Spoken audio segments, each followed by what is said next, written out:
Recovery and relapse. Many people think that recovery is simply a matter of not using drugs. They consider a relapse a sign of complete failure, and long periods of abstinence a sign of complete success. We in the recovery program of Narcotics Anonymous have found that this perception is too simplistic. After a member has had some involvement in our fellowship, a relapse may be the jarring experience that brings about a more rigorous application of the program. By the same token, we have observed some members who remain abstinent for long periods of time, whose dishonesty and self-deceit still prevent them from enjoying complete recovery and acceptance within society. Complete and continuous abstinence, however, in close association and identification with others in NA groups, is still the best ground for growth. Although all addicts are basically the same in kind, we do, as individuals, differ in degree of sickness and rate of recovery. There may be times when a relapse lays the groundwork for complete freedom. At other times, that freedom can only be achieved by a grim and obstinate willfulness to hang on to abstinence come hell or high water until a crisis passes. An addict who by any means can lose, even for a time, the need or desire to use and has free choice over impulsive thinking and compulsive action, has reached a turning point that may be the decisive factor in his recovery. The feeling of true independence and freedom hangs here at times in the balance. To step out alone and run our own lives again draws us, yet we seem to know that what we have has come from dependence on a power greater than ourselves and from the giving and receiving of help from others in acts of empathy. Many times in our recovery, the old bugaboos will haunt us. Life may again become meaningless, monotonous, and boring. We may tire mentally in repeating our new ideas and tire physically in our new activities. Yet we know that if we fail to repeat them, we will surely take up our old practices. We suspect that if we do not use what we have, we will lose what we have. These times are often the periods of our greatest growth. Our minds and bodies seem tired of it all, yet the dynamic forces of change or true conversion deep within may be working to give us the answers that alter our inner motivations and change our lives. Recovery as experienced through our 12 steps is our goal, not mere physical abstinence. To improve ourselves takes effort, and since there is no way in the world to graft a new idea on a closed mind, an opening must be made somehow. Since we can do this only for ourselves, we need to recognize two of our seemingly inherent enemies, apathy and procrastination. Our resistance to change seems built in, and only a nuclear blast of some kind will bring about any alteration or initiate another course of action. A relapse, if we survive it, may provide the charge for the demolition process.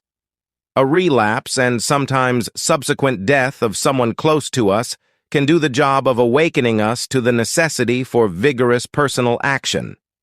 We have seen addicts come to our fellowship, try our program, and stay clean for a period of time. Over time, some addicts lost contact with other recovering addicts and eventually returned to active addiction. They forgot that it is really the first drug that starts the deadly cycle all over again. They tried to control it, to use in moderation, or to use just certain drugs. None of these control methods work for addicts. Relapse is a reality. It can and does happen. Experience shows that those who do not work our program of recovery on a daily basis may relapse. We see them come back seeking recovery. Maybe they were clean for years before their relapse. If they are lucky enough to make it back, they are shaken badly. They tell us that the relapse was more horrible than earlier use. We have never seen a person who lives the Narcotics Anonymous program relapse. Relapses are often fatal. We have attended funerals of loved ones who died from a relapse. They died in various ways. Often we see relapsers lost for years, living in misery. Those who make it to jail or institutions may survive and perhaps have a reintroduction to NA. In our daily lives, we are subject to emotional and spiritual lapses, causing us to become defenseless against the physical relapse of drug use. Because addiction is an incurable disease, addicts are subject to relapse. We are never forced into relapse. We are given a choice. Relapse is never an accident. Relapse is a sign that we have a reservation in our program. We begin to slight our program and leave loopholes in our daily lives. Unaware of the pitfalls ahead, we stumble blindly in the belief that we can make it on our own. Sooner or later, we fall into the illusions that drugs make life easier. We believe that drugs can change us, and we forget that these changes are lethal. When we believe that drugs will solve our problems and forget what they can do to us, we are in real trouble. Unless the illusions that we can continue to use or stop using on our own are shattered, we most certainly sign our own death warrant. For some reason, not taking care of our personal affairs lowers our self-esteem and establishes a pattern that repeats itself in all areas of our lives. If we begin to avoid our new responsibilities by missing meetings, neglecting 12th step work, or not getting involved, our program stops. These are the kinds of things that lead to relapse. We may sense a change coming over us. Our ability to remain open-minded disappears. We may become angry and resentful toward anyone or anything. We may begin to reject those who were close to us. We isolate ourselves. We become sick of ourselves in a short time. We revert back to our sickest behavior patterns without even having to use drugs. When a resentment or any other emotional upheaval occurs, failure to practice the steps can result in a relapse. Obsessive behavior is a common denominator for addictive people. We have times when we try to fill ourselves up until we are satisfied, only to discover that there is no way to satisfy us. Part of our addictive pattern is that we can never get enough. Sometimes we forget, and we think that if we can just get enough food or enough sex or enough money, we'll be satisfied and everything will be all right. Self-will still leads us to make decisions based on manipulation, ego, lust, or false pride. We don't like to be wrong. Our egos tell us that we can do it on our own, but loneliness and paranoia quickly return. We find that we cannot really do it alone. When we try, things get worse. We need to be reminded of where we came from and that our disease will get progressively worse if we use. This is when we need the fellowship. We don't recover overnight. When we realize that we have made a bad decision or bad judgment, our inclination is to rationalize it. We often become extreme in our self-obsessive attempt to cover our tracks. We forget that we have a choice today. We get sicker. There is something in our self-destructive personalities that cries for failure. Most of us feel that we do not deserve to succeed. This is a common theme with addicts. Self-pity is one of the most destructive of defects. It will drain us of all positive energy. We focus on anything that isn't going our way and ignore all the beauty in our lives. With no real desire to improve our lives or even to live, we just keep going further and further down. Some of us never make it back. We must relearn many things that we have forgotten and develop a new approach to life if we are to survive. This is what Narcotics Anonymous is all about. It is about people who care about desperate, dying addicts and who can, in time, teach them how to live without drugs. Many of us had difficulty coming into the fellowship because we did not understand that we have the disease of addiction. We sometimes see our past behavior as part of ourselves and not part of our disease. We take the first step. We admit that we are powerless over our addiction, that our lives have become unmanageable. Slowly, things get better, and we start getting our confidence back. Our ego tells us that we can do it on our own. Things are getting better, and we think we really don't need this program. Cockiness is a red light indicator. The loneliness and paranoia will come back. We find out that we can't do it on our own, and things get worse. We really take the first step, this time internally. There will be times, however, when we really feel like using. We want to run, and we feel lousy. We need to be reminded of where we came from and that it will be worse this time. This is when we need the program the most. We realize we must do something.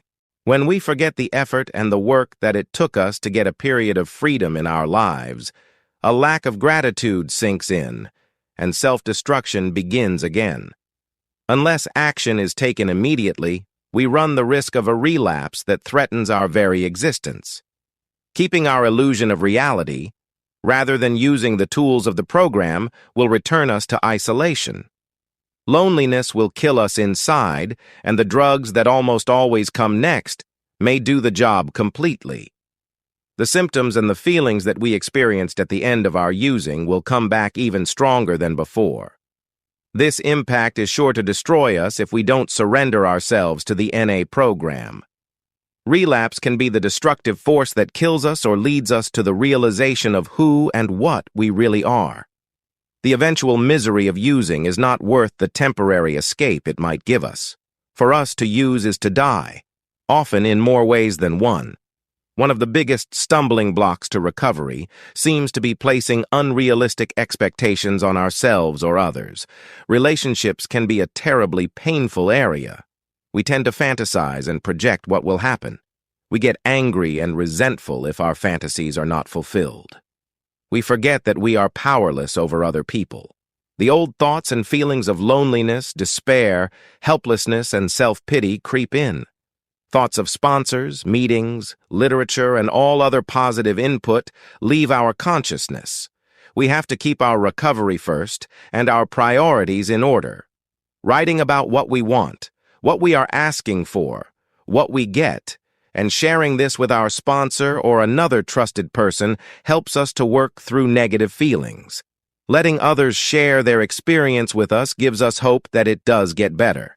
It seems that being powerless is a huge stumbling block.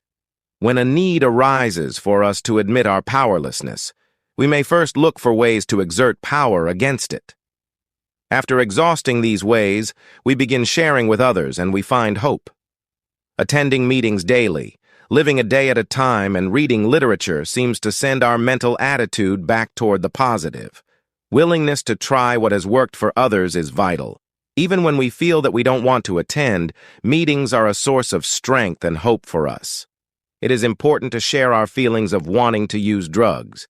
It is amazing how often newcomers think that it is really abnormal for a drug addict to want to use. When we feel the old urges come over us, we think there must be something wrong with us and that other people in Narcotics Anonymous couldn't possibly understand. It is important to remember that the desire to use will pass. We never have to use again, no matter how we feel. All feelings will eventually pass. The progression of recovery is a continuous uphill journey. Without effort, we start the downhill run again. The progression of the disease is an ongoing process, even during abstinence.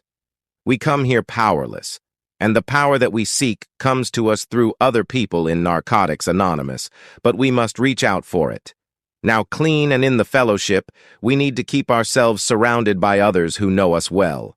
We need each other. Narcotics Anonymous is a fellowship of survival, and one of its advantages is that it places us in intimate, regular contact with the very people who can best understand and help us in our recovery. Good ideas and good intentions do not help if we fail to put them into action. Reaching out is the beginning of the struggle that will set us free. It will break down the walls that imprison us. A symptom of our disease is alienation, and honest sharing will free us to recover. We are grateful that we were made so welcome at meetings that we felt comfortable. Without staying clean and coming to those meetings, we would surely have a rougher time with the steps. Any use of drugs will interrupt the process of recovery. We all find that the feeling we get from helping others motivates us to do better in our own lives. If we are hurting, and most of us do from time to time, we learn to ask for help. We find that pain shared is pain lessened. Members of the fellowship are willing to help a relapser recover and have insight and useful suggestions to offer when asked. Recovery found in narcotics. Anonymous must come from within, and no one stays clean for anyone but themselves. In our disease, we are dealing with a destructive, violent power greater than ourselves that can lead to relapse. If we have relapsed, It is important to keep in mind that we must get back to meetings as soon as possible. Otherwise, we may have only months, days, or hours before we reach a threshold where we are gone beyond recall. Our disease is so cunning that it can get us into impossible situations. When it does, we come back to the program if we can, while we can. Once we use, we are under the control of our disease. We can never fully recover, no matter how long we stay clean. Complacency is the enemy of members with substantial clean time. If we remain complacent for long, the recovery process ceases. The disease will manifest apparent symptoms in us. Denial returns, along with obsession and compulsion. Guilt, remorse, fear, and pride may become unbearable. Soon we reach a place where our backs are against the wall. Denial and the first step conflict in our minds. If we let the obsession of using overcome us, we are doomed. Only a complete and total acceptance of the first step can save us. We must totally surrender ourselves to the program. The first thing to do is to stay clean. This makes the other stages of recovery possible. As long as we stay clean, no matter what, we have the greatest possible advantage over our disease. For this, we are grateful. Many of us get clean in a protected environment, such as a rehabilitation center or recovery house. When we re-enter the world, we feel lost, confused, and vulnerable. Going to meetings as often as possible will reduce the shock of change. Meetings provide a safe place to share with others. We begin to live the program. We learn to apply spiritual principles in our lives. We must use what we learn, or we will lose it in a relapse. Many of us would have had nowhere else to go if we could not have trusted NA groups and members. At first, we were both captivated and intimidated by the fellowship. No longer comfortable with our using friends, we were not yet at home in the meetings. We began to lose our fear through the experience of sharing. The more we shared, the more our fears slipped away. We shared for this reason. Growth means change. Spiritual maintenance means ongoing recovery. Isolation is dangerous to spiritual growth. Those of us who find the fellowship and begin to live the steps develop relationships with others. As we grow, we learn to overcome the tendency to run and hide from ourselves and our feelings. Being honest about our feelings helps others to identify with us. We find that when we communicate honestly, we reach others. Honesty takes practice, and none of us claims to be perfect. When we feel trapped or pressured, it takes great spiritual and emotional strength to be honest. Sharing with others keeps us from feeling isolated and alone. This process is a creative action of the Spirit. When we work the program, we are living the steps daily. This gives us experience in applying spiritual principles. The experience that we gain with time helps our ongoing recovery. We must use what we learn or we will lose it, no matter how long we have been clean. Eventually, we are shown that we must get honest, or we will use again. We pray for willingness and humility, and finally get honest about our mistaken judgments or bad decisions. We tell those we have harmed that we were to blame and make whatever amends are necessary. Now we are in the solution again. We are working the program. It becomes easier to work the program now. We know that the steps help prevent relapse. Relapsers may also fall into another trap. We may doubt that we can stop using and stay clean. We can never stay clean on our own. Frustrated, we cry, "I cannot do it." We beat ourselves as we come back into the program. We imagine that our fellow members will not respect the courage it takes to come back. We have learned the utmost respect for that type of courage. We applaud heartily. It is not shameful to relapse. The shame is in not coming back. We must smash the illusion that we can do it alone. Another type of relapse happens when being clean is not the top priority. Staying clean must always come first. At times, we all experience difficulty in our recovery. Emotional lapses result when we don't practice what we have learned. Those who make it through these times show a courage not their own. After coming through one of these periods, we can readily agree that it is always darkest before the dawn. Once we get through a difficult time clean, we are given a tool of recovery that we can use again and again. If we relapse, we may feel guilt and embarrassment. Our relapse is embarrassing, but we cannot save our face and our ass at the same time. We find that it is best to get back on the program as soon as possible. It is better to swallow our pride than to die or to go permanently insane. As long as we maintain an attitude of thankfulness for being clean, we find it is easier to remain clean. The best way to express gratitude is by carrying the message of our experience, strength, and hope to the still suffering addict. We are ready to work with any suffering addict.